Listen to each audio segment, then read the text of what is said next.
What does it mean to get the backstory? It means asking the hard questions and getting to the heart of what matters about your mental, spiritual, financial, and physical well being. In my quest to find wholeness, wellness, and end the 40 years of obesity that ravaged my body, I found that it was my own stories that were keeping me trapped in processed food addiction. Once I started asking the right questions, those same stories led to brand new consciousness, mindfulness, and agency. Each month on Get the Backstory Live, we take on the tough questions so you can find the healing, hope, and transformation hidden in your story.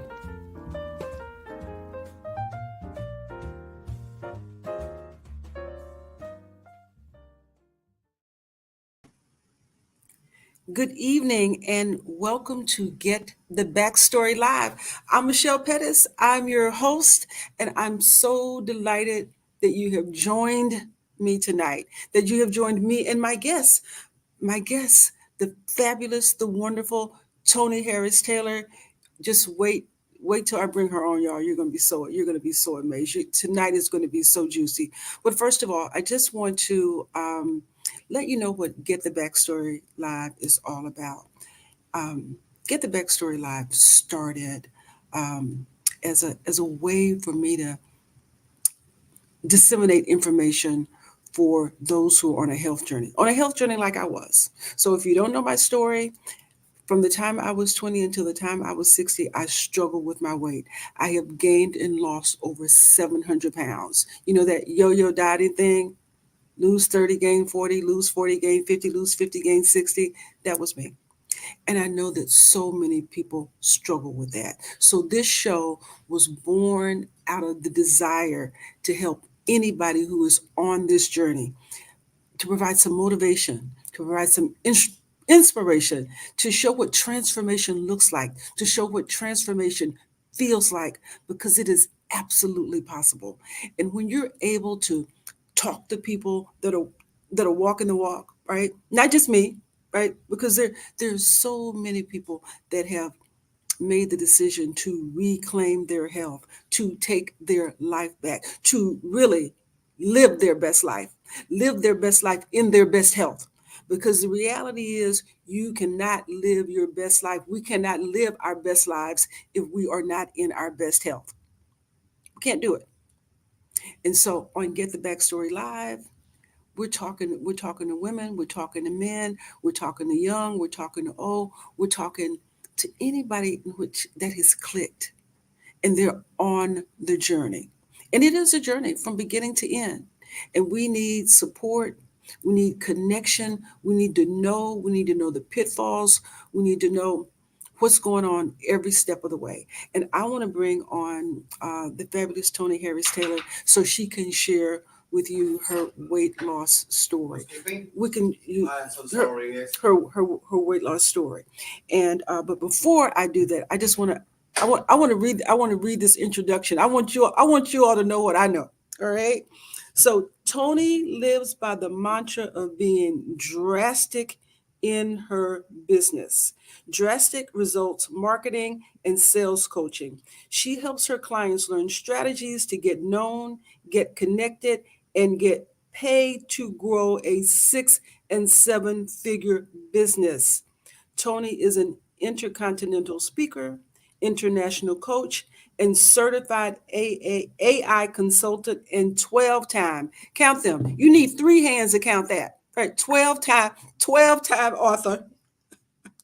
Her most recent collaboration project, Purpose, People, and Profits: How Everyday Entrepreneurs Create Drastic Results, achieved Amazon's international best-selling status in sales and marketing categories.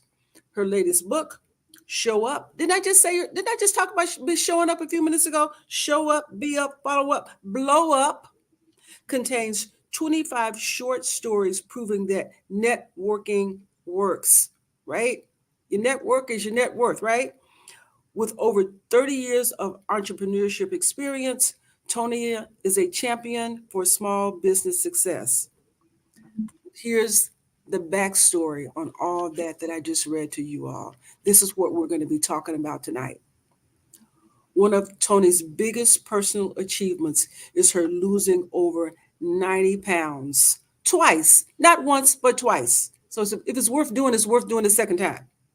Then one day she woke up with a stomach ache that landed her in a 10-day coma. Join us. Join us tonight. Join us right now as Toni shares her trials, triumphs, and her weight loss and business journey. Thank Toni, you I'm so much, Michelle. I'm so happy to be here and grateful that we got connected. yes, yes, yes, yes, yes. So, I read that bio, right?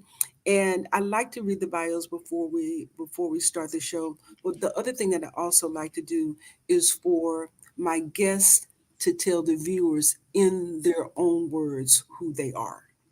Yeah. So, as you read in the bio, my mantra for business and for life is being drastic. Drastic. Not just drastic, drastic. And All capital letters. I read that. it's actually when I type it out, it's DRAAAAASTIC. So it's drastic. Hmm. So, and what does that mean? When I came up with that brand and I looked at the word and the definition of the word, it says extreme and determined and wanting a difference. And most people see the word drastic as negative. Yeah. But for me, it is very much a positive word because if you want anything out of life, ask anybody who's been married for longer than a day, you gotta be drastic. If you haven't choked your kids yet, you're drastic. If you are an entrepreneur, you're drastic. If you've been on a weight loss journey and you're still on it, like me, you're drastic. I mean, you don't get the success without getting drastic. Hmm. And so when you ask who I am drastic personified. And if you looked up the word drastic in the dictionary, which some kids don't even know what that is, it's a big, thick book that we used to have to manually find the Some word. pages. That's right. That's right. You Mhm. Google the word drastic now, though, my name does come up because it's my brand, it's my mantra, it's what I teach my clients to be, whether they're going through business or life. Oh man, I want to go back to you looking up the word drastic.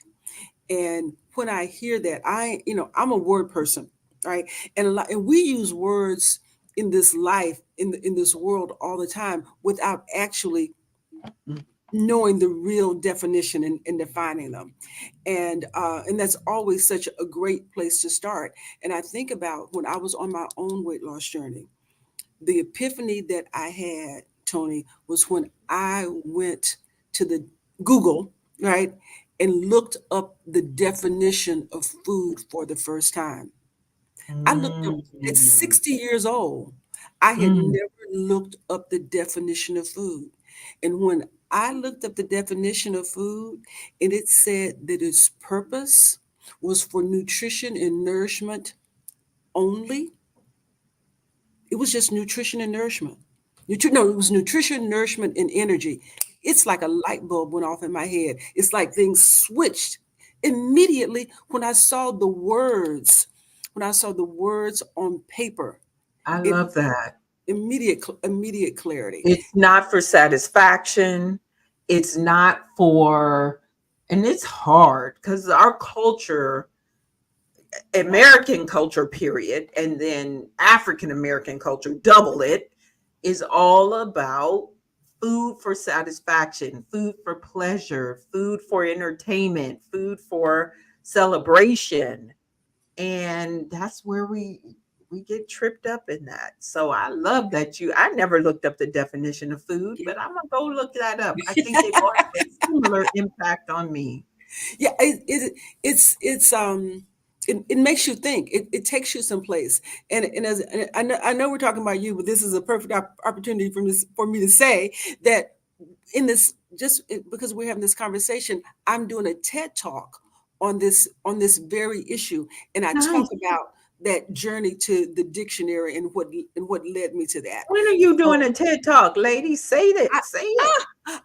I'm actually doing a TED talk next Saturday, April the 27th in Delaware, and Okay. you record them live. I mean, you do them live. They Right. record them, and Sure. then once they vet them, then they send them out. So Right. I'll be sure to send you and everybody else the link when it comes out, because I I want a whole bunch of cannot wait downloads. to see it, and congratulations on landing it, because it's a process. Oh my God, yeah, it is a process. And process, you let me write to you. Let me write back to you with that word process. Because we can't have this conversation. We can't have this conversation with it being Stress Awareness Month. We can't have this conversation with it being Minority Health Month. Mm. We can't have this conversation. And last month it was Women's History Month, right? Next month is Women's Health Month is coming up. And so we got some convergence here that I want to talk about, because I want to hear about that 90-pound weight loss twice. I want to hear about what landed you in the hospital. That just feels so real to me. I mean, that and I didn't even experience. So kind of take us back to what was happening. All right. So in 1998, I was a computer trainer, corporate trainer, and they paid me and traveled me all over the world. And I was eating everything they paid for. And I didn't recognize what was going on until this was back before cell phones. Somebody mailed me a photo of myself. And that photo, when I opened that mail, standing at the mailbox, I looked at that picture and said, "Who is this?" I was mortified. I still have the picture. And I was like, "Who is this?" I was stunned. I didn't see it. And so as I'm walking up the driveway, I hear a commercial on the radio for a weight loss center. And I had heard that commercial thousands of times. And my inside voice said, "Pick up the phone." And I was like, I don't have any money. I don't know what this costs. Pick up the phone. I picked up that phone. I called that weight loss center. I went that afternoon, and the next day, Drastic, I started their program and did not stop until I lost 90 pounds. Halfway through the program, my husband said, "I'm going to do this too." Well, he had high blood pressure from in his 20s. He had diabetes, and he wasn't morbidly overweight. He just had these conditions. And so he was working at McDonald's as a general manager. And I think he moved into Fuddruckers, the burger place. And he stayed on the program. And together we lost over 150 pounds. Wow. In February 1999, on our 10th anniversary, Ebony magazine wrote an article on us. So you can go to ebony.com and look at the archives and find it. And things were fine until we moved to Florida for me to start a brand new career as a financial advisor. And without going into a ton of detail, everything they promised when they recruited me did not exist for me. So I was recruited on a lie, and they gave me this territory that was over 5 counties. And I worked from sun up to sundown, drove 36,000 miles my first year. Where was I eating? Fast food in my car. And I was stressed out. Speaking of stress, and I had moved my family halfway across the country, and now I don't know And this was a brand new business. The markets were down. This was 2000, 2001, 2002. All the world turmoil was going on. And I ate my way back into obesity. Mm. And so did my husband. Because the Mm. truth is, whatever the wife does, the husband does. Mm-hmm. Mm-hmm. So I want to ask you something about the driving and the territory and all that. And I feel such I feel parallels in our story. I feel parallels in our story because for 40 years I was a salesperson. I sold media and advertising, and I was on 100% commission. I don't know about you. And Mhm. whenever I would tell someone, "Oh, you're on 100% commission," that job must be so stressful. And Toni, because I was working for radio stations, TV stations, and advertising, and my job was fun, every time somebody would ask me that question, I was like, "Oh my God, no, my job is not stressful. It's not stress. I don't. It's not stressful." I could never connect the dots that something I enjoyed and loved so much and was so much fun could be stressful. It never Yes. occurred to me that when I was going to the gas stations, because going to the gas stations, filling up your car, you're there more than the average bear. That every time I'm going to the gas station, I'm getting a couple of bags of chips or whatever, and Yep. I never felt the stress because I was eating my way through it. That's why, because we're taking clients out to eat, and they're calling it entertainment. So eating becomes entertainment because you got expense accounts that they're paying for. Why I'm getting everything. I'm entitled to all this. Yep. Yep. Yep. So And I it feel was it. on expense, so you ate good. Yes, That's what happened to me. So yes, yes, we have that parallel. yes. So I interrupt your story. I want to hear So in okay, Florida. so this in 2004, after gaining 100 pounds. First of all, imagine you're on a world stage like Ebony magazine for weight loss, and then you gain it all back. Yeah, yeah. The internal, ugh. So the next drastic step I took was to have gastric bypass in 2004. Mm-hmm. And gastric bypass, honestly, for me, because I am a rule follower, so I followed the rules. I know several people who would have the surgery and eat ice cream while they're still in the hospital. I'm like, what in the world? But for me, I followed the rules. It was textbook perfect Mm. until the day it wasn't. And I'm getting to that. Okay. In 2008, unfortunately, my husband and I got a divorce. And talk about stress. He had gained all his weight back too, because again, what the wife does, the husband does. Mm-hmm. He was back on all the medications. And long story short, 10 months after our divorce, he dropped dead Oh my from high goodness. blood pressure and Oh, diabetes at oh, 48 years old. oh, My Toni. son found him. Oh, I'm so sorry. Oh, Stress, the high blood pressure, diabetes, and I think the combination of meds all led to his death. mm-hmm. And to this day, I'm so sad and sorry about that. I don't live in a place of regret or remorse, but yeah, when I see him on the other side, I got a lot of making up to do. Mm-hmm. Um, and so in 2008, I moved back to Houston, and I maintained my weight loss and started doing my business and married another man in 2010, and he died in 2012 Oh from my cancer. goodness. Oh Mhm, my goodness. I'm so mhm. sorry. Mm.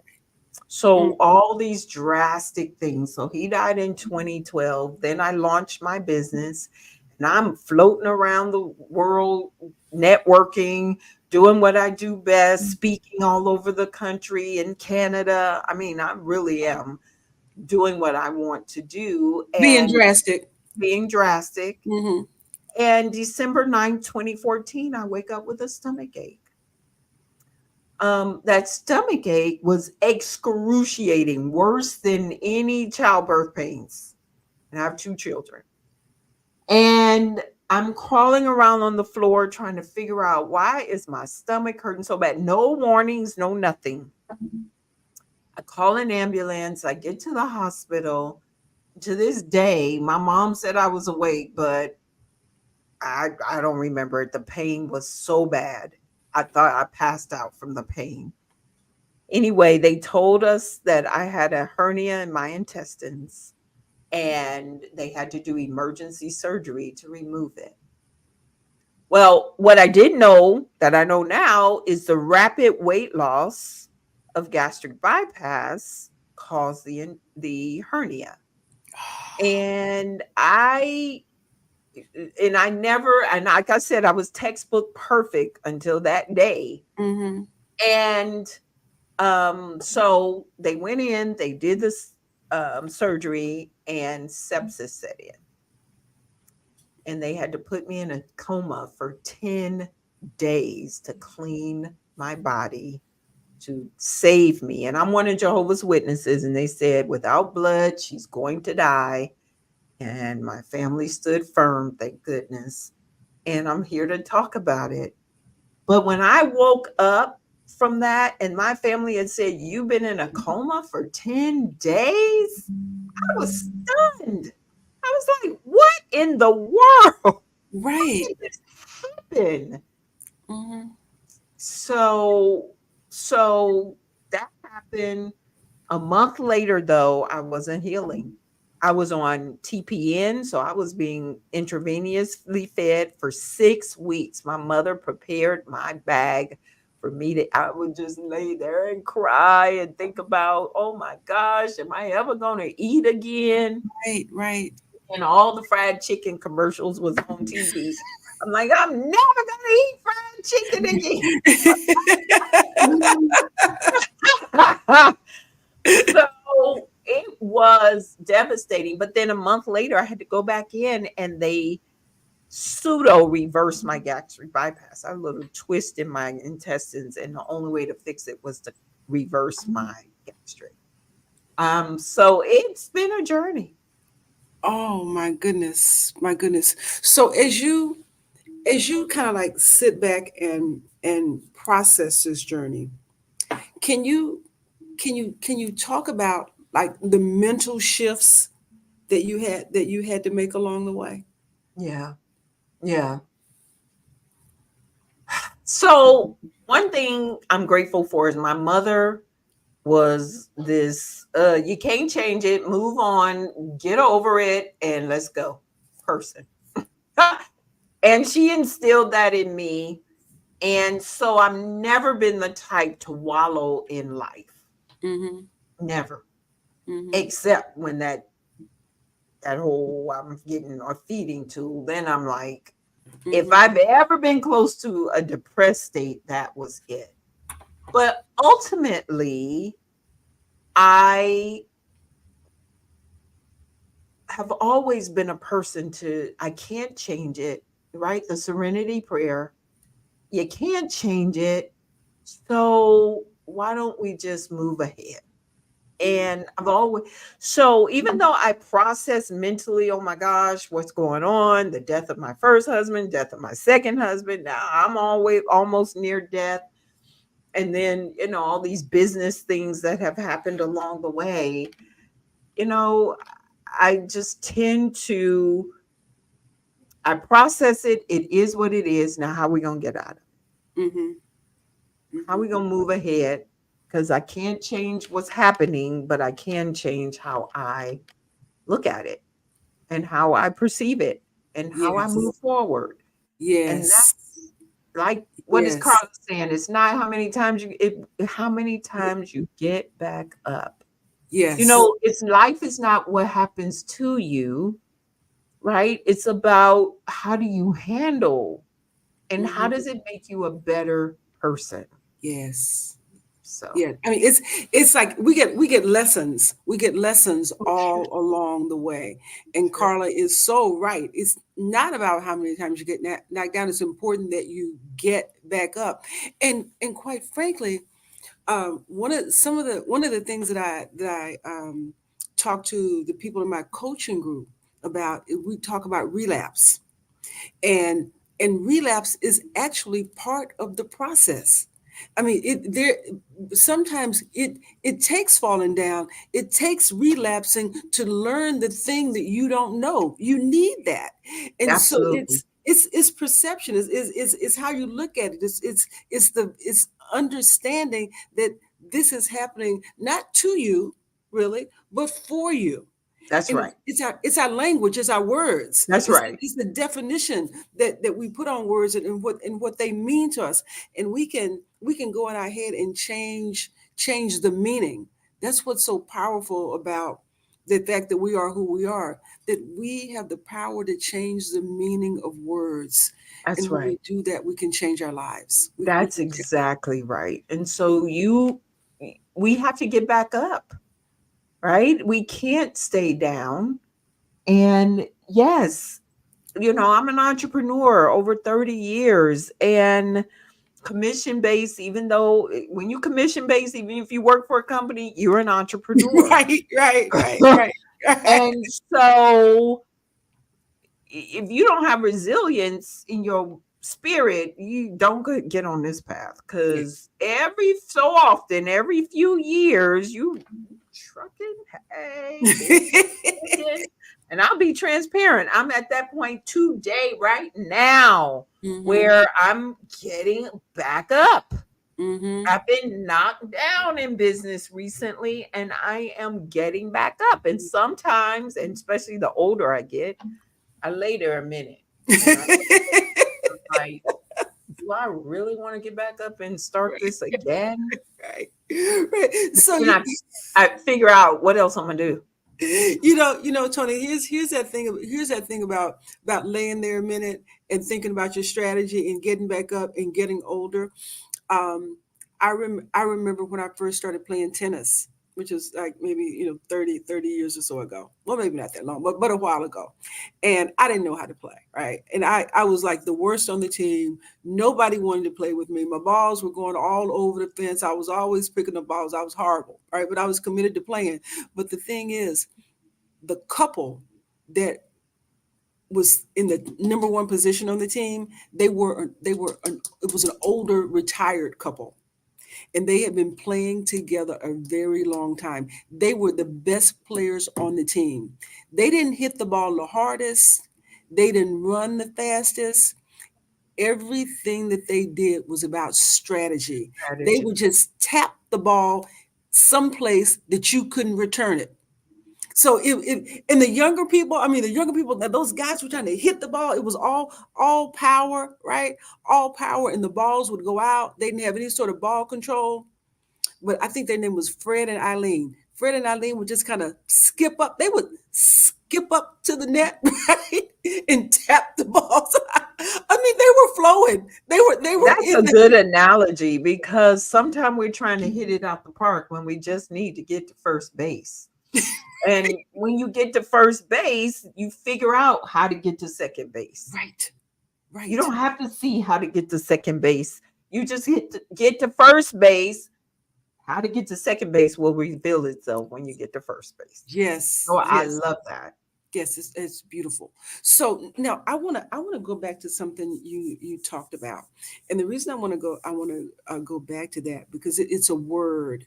It's actually the word that we are unpacking in my coaching group this week, and I Okay. don't think they're coincidences when conversations happen.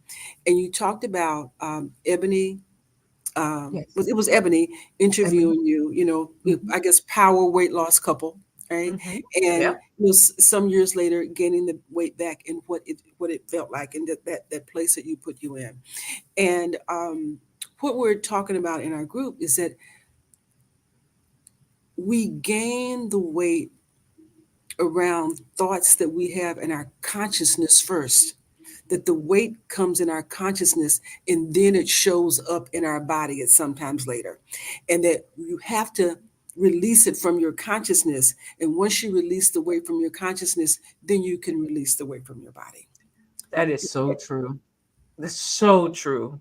Yeah. because I'm in a program right now, weight loss program right now, and I got 5 more pounds to go. It's the Yeah. hardest 5 pounds of my life. Yes. And so I have to envision myself getting into that tight skirt and wearing that tight skirt um, in order to motivate me to want to stick with the program.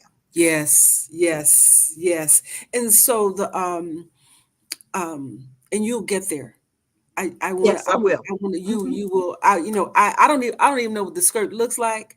I don't. It ain't even that cute. Yeah. It's just the size. It's the right size that I want to be. And I which want makes it it to fit right. which makes it cuter, which adds to the Right. cuteness. But Right. I see you in it, right?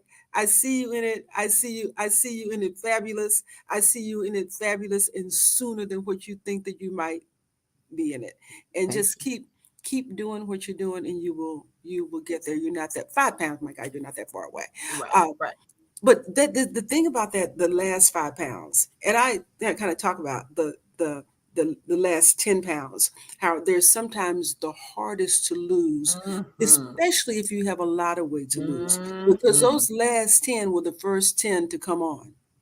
And Mhm. until we release the emotion and the memory that's attached to that, that it's gonna take us a while to process it and get to us. And that's been there the longest. So it likes it. It's like, oh shoot, Oh we yeah. like it here. Comfortable. Comfort zone. We're not trying to leave. We're not Exactly and right. I often say that in the old days, when I weighed much when I was much heavier, and I would be around friends that were slimmer, right? And they would talk about, oh my God, I gained 3 pounds, I gained 5 pounds. I would get so angry. I would be like, why are you talking to me about 3 pounds? I mean, pass the French fries and stop talking about those 3 pounds. I don't even want to hear about it anymore, right? So, but what I know now, Toni, that I didn't know then was that they knew they knew where those 3 pounds came from. They knew Yeah. where those 5 pounds came from. They were in touch with it, Yeah. and they knew that easy. It was easy to get rid of 3 than it is 30. It's easier to get rid of 5 than it is 50. And Yep. and if you are on those 3, you never wake up one day and say, "Oh my God, what happened?" Not as long as you're accountable to yourself. And you can, because stuff shows up in your body, right? Stuff shows up in Yes. your body many Yes. times before you even can identify what's going on. So it's your Yes. body trying to tell you something. So we have to pay Yes. attention. We have to pay attention. So that those last 10, we have to, if they've been on the way, we don't even remember why we got them. It's like, where E- what? Exactly. And then Yes. you go, That last 10 will eat your lunch. No pun intended. so so my question is, the word that we were discussing is shame, and Mm, how being mm, ashamed shows up and what that mm. feels like, and how we hold it in our bodies, and how we release it, how we get past it. And I wonder if you could talk about that a little bit. Yeah. So it's so even though I was embarrassed to have gained the weight after being in Ebony magazine, the good news was I was in Florida when I gained the weight, but I was in Houston when I was in the magazine. So not a lot of people, there wasn't a lot of social media happening then. So Mm-hmm. not a lot of people had seen the me putting the pounds back on. Mm-hmm.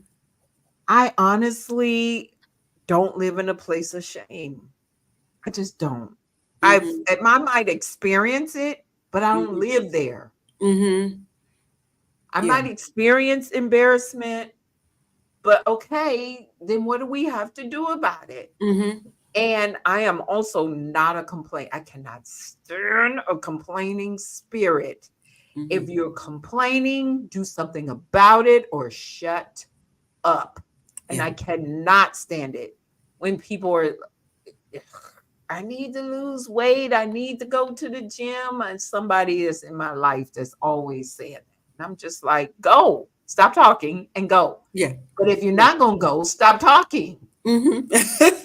you know? And it's Right. okay if you don't go. That's Right. on you. Right. But that whole complaining and shame spirit, I'm just not a person who lives in that space, Yeah. Michelle. Yeah. And when I do start, but what I will say is when I do start to feel that way, Mm-hmm. I lean on my community, lean on my network, I lean on my mother, and my daughter who's closest to me. Mm-hmm. Um, and so I just lean on other people, and I mean, lean on them. Mm-hmm. I don't smother them, but I Mm-hmm. just lean on them until I can get my footing under me to move forward. Yeah, that's what we do. That's what community is all That's about. what Right? community is about. That's what community is all about, and why we need it. I mean, we need to be able to do both. We need to be able to support our brothers and sisters and those around us, and then we need to be able to have a place to go for our own support. It's all That's right. it is all cyclical. And man, oh man, this first half hour has gone by so quickly. And I want and I know time is precious, but I want to talk about this one thing, and I want to see if it showed up for you at all.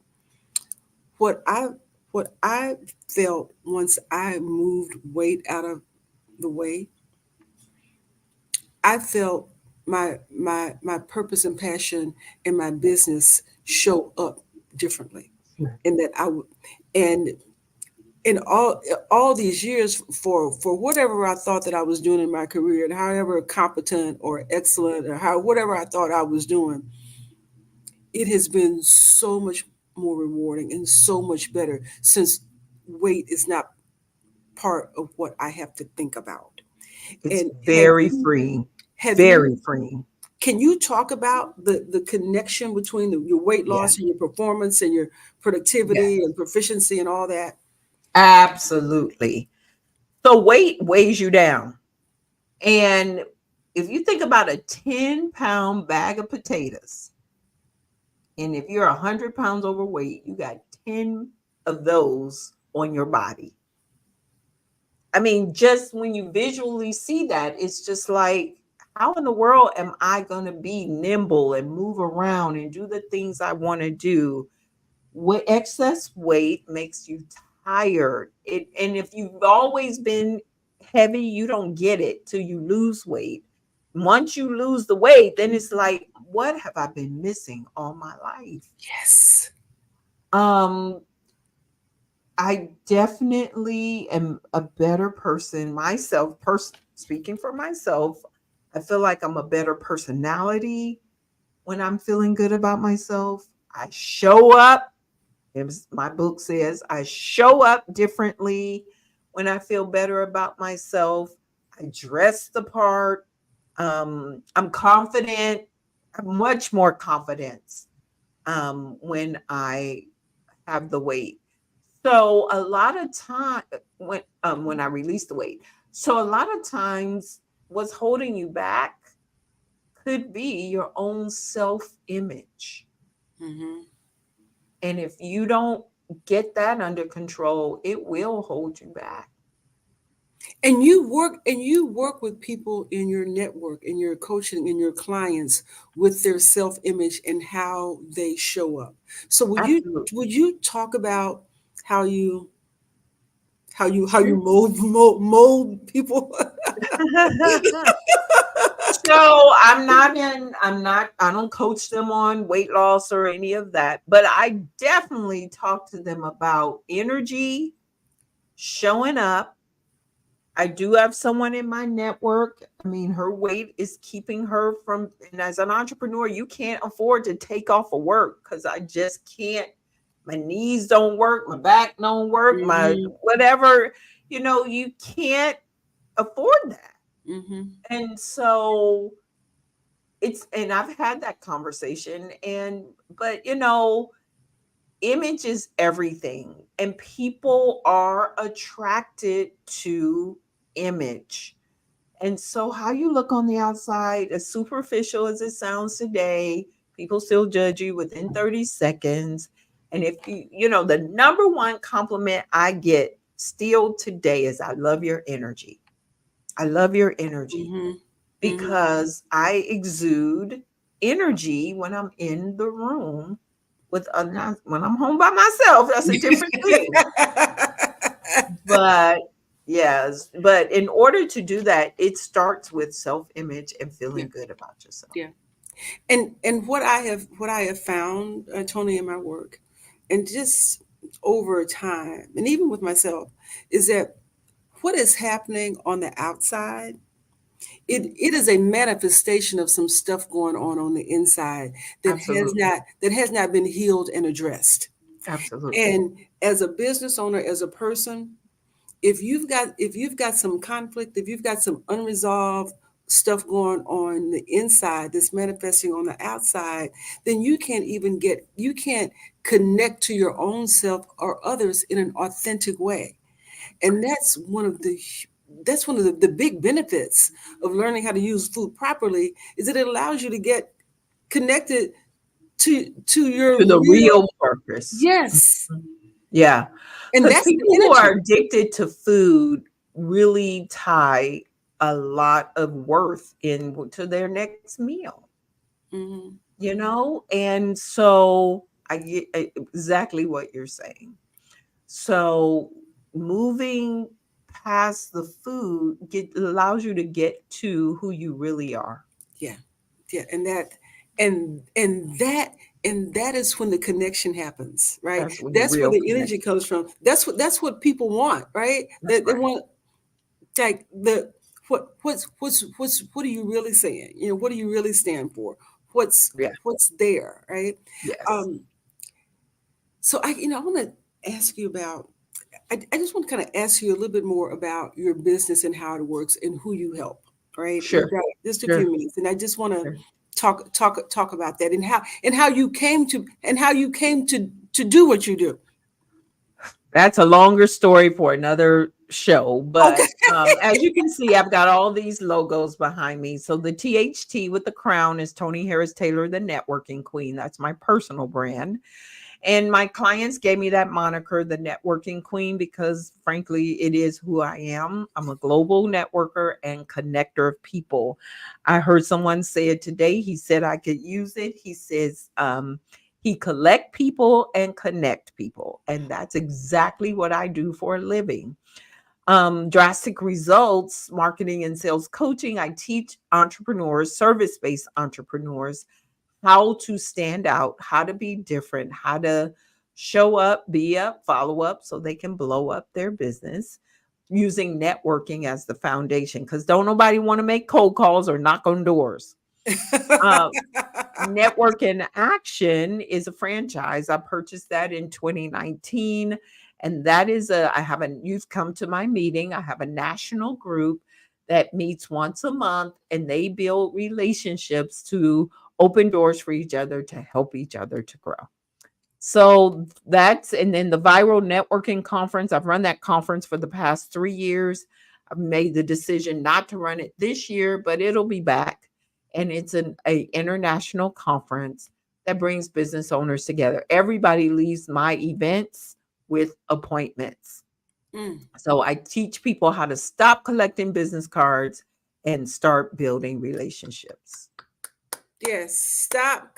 Yes. Love that. Love that. Love that. Love that. So, what do you have coming up? Do you have anything coming up that you want to talk about? I always got something coming up. So my network and action meeting is the second Wednesday of every month at 6:30 Eastern, 5:30 Central. You can find me at meetwithtoniharristalor.com. That's my landing page. You can schedule a one-to-one with me. The worst thing that can happen is I'm going to introduce you to somebody I know. But if you are a connector, you love networking, you love helping other people, consider networking actions. So get on my calendar and let's see what happens. But I always have a networking event going on. Okay. All right. So now everybody knows how to get in touch with you, right?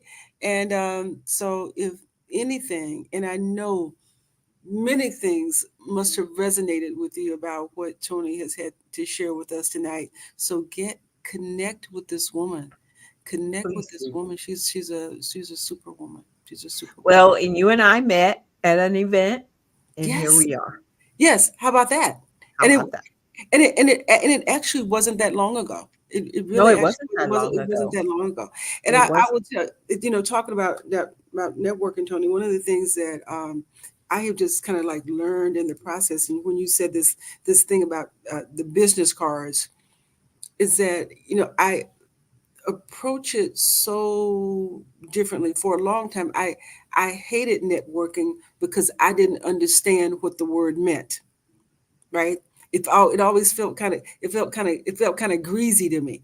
And Uh-huh. then and then once I changed my thought process about, just go and see who you might be able to help, That's who you all might be able to networking. support. But here's the thing. You can't help anybody if you ain't got a network. You can't help nobody if you don't have a network. So Yes. networking is about learning about other people, becoming a connector. And guess what? And actually, you and I met at an event, but we did not do what I normally teach, and that's get on the calendar right away. You met with somebody else, and she said, you need to meet Toni. Yes, that's And exactly right. you want to create a business where people are like, they say your name. That's what viral means, by the Yes. way. Mm-hmm. They say your name when you're not in the room, and they Yes. make a connection for you. And that's when you grow. And that's when you know you are making an impact on other people. Yes, and that's exactly what she said. You need to meet. Yes, you weren't even in the room. Yeah, Yep. Yep. that's that's sweet and beautiful. And we just have so much synergy. So I'll be happy to have you on my show, and I'm looking forward to that. And Yes. thank you so much for this opportunity to tell my backstory, which I don't tell frequently. I often mention that I was in a coma because it feeds into my networking story, but I don't never tell the backstory. So thank you for letting me tell the story. And we're so appreciative, and I'm so grateful that you were willing to share that part of you with us tonight. I know you have helped so many people, which is Thank you. what you do, which is do. Thank And you. we will connect. I'll see you on your show. I'm going to see you in Houston. We're going to do some things. We're going to do some things. Awesome. Yay. Well, thank you so much. You all have a good evening. Thank you so much, Toni. So, y'all, Toni, Toni laid some knowledge on us tonight, right? She shared some nuggets with you, and as we wrap up the end of the show, I kind of want to go back because I was taking notes the whole time that she was talking, and if you happen to listen to any of the information that she shared, that she dropped, and you have any comments, please feel free to offer up your comments in the chat. If you have any questions, please share your questions in the chat. We've got a few more minutes, but I want to talk about what she said, especially since this is April and it's Minority Health Month, and she talked about the family does what the woman does, right? When she started to eat better, her husband started to eat better, right? That is so important. When the wife or whatever your family unit is, one starts to eat better, you can raise the bar. You can bring your family along, just one bite at a time, one step at a time. Even though Toni was talking about drastic steps and drastic results, you can get drastic results with your health and with your life by taking little steps over time. That's what transformation is, right? Transformation is little steps over time. And that's what we do in my coaching program. Like, I take the people that I'm coaching, and I am brand new now, through a series of steps that take them from where they are to where they want to be. It's like how Toni was talking about not staying stuck in a place that we don't have any control over what happens to us, but we have control over how we respond to what happens to us. That's what this is about. But you have to, first of all, just begin. You have to begin and believe that better health is available to you. Begin to believe that it's for you, that you can have it, that you deserve it, that's attainable. That's the very first thing. It is belief system. It is your thoughts. It is your thinking. When I have these shows, when I have these conversations with people in my group, and I just even talk about our weight loss journeys in general, so many people just get stuck in behavior. Like I did for so long. What can I eat and how much of it can I have? Just that. How much do I need to work out? But y'all, it is so much more to it than that. Because as long as you're focusing on behavior, right, and not focusing on belief system, you can lose the weight, but you're going to gain it right back.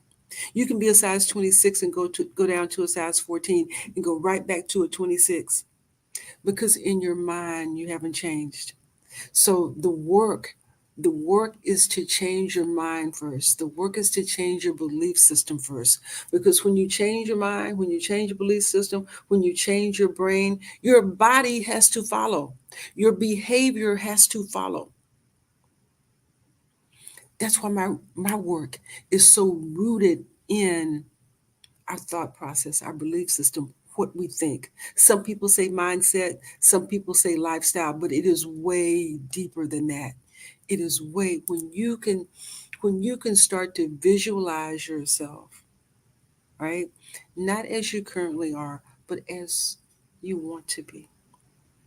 So we're accustomed in this culture just to make decisions about food, about what we're going to eat based on appearance, taste, smell, and pleasure.